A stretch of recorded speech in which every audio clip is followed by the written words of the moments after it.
Le double aspect de notre identification avec Christ est illustré par ces deux monuments de pierre.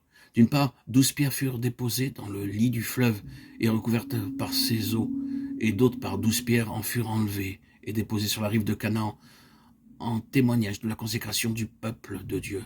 Josué 3,17. C'est ainsi que nous participons à la mort de notre Seigneur et sommes ensevelis avec lui, pour autant que cela concerne notre relation avec le monde et le péché. Romains 6, 1 à 13, Colossiens 2, 20 et 3, 3. Nous sommes nous aussi consacrés, le peuple consacré à Dieu, par cet ensevelissement et cette crucifixion que le Seigneur a subi. Nous sommes nous aussi crucifiés, ensevelis. Puis, hors de ce tombeau, nous sommes entraînés par lui dans sa résurrection et sa vie triomphante. Quand les 12 pierres furent sorties du Jourdain, elles représentaient un nouvel Israël. L'ancien Israël était resté dans ses eaux, et désormais ses flots coulaient entre le peuple et le désert. Les Israélites avaient premièrement dû traverser la mer Rouge pour arriver au désert, et laisser derrière eux cette mer qui les séparait irrévocablement de l'Égypte. Cette expérience typifiait le premier stage de la mort à la croix, lorsque le croyant est tiré hors de la sphère du monde, l'Égypte est introduit en passant par la mer Rouge, sur un nouveau chemin qui le mène à travers le désert jusqu'en Canaan, ce pays qui nous parle des lieux célestes. C'est là que l'enfant de Dieu est enfin parfaitement uni avec le Seigneur.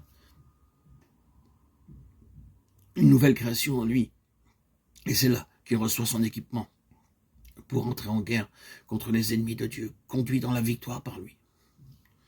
Prenons donc tout à nouveau place d'identification avec Christ dans sa mort, dans le Jourdain. Affirmons que telle est notre position et affirmons-le encore. Proclamons, je suis mort en Jésus-Christ à la croix. Je suis enseveli au profond des eaux du Jourdain pour toujours hors de vue.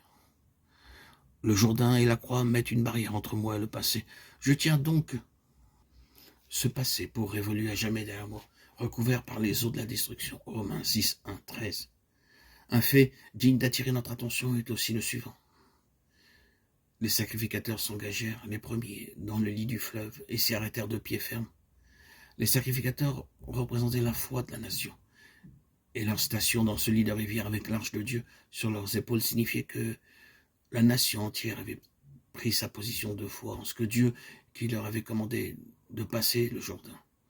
Après l'avoir traversé, ils ne regardaient plus en arrière, du côté du désert qui s'étendait par-delà l'autre rive, mais ils tourneraient leurs yeux en avant, s'avançant sur le chemin de victoire qui s'ouvrait devant eux.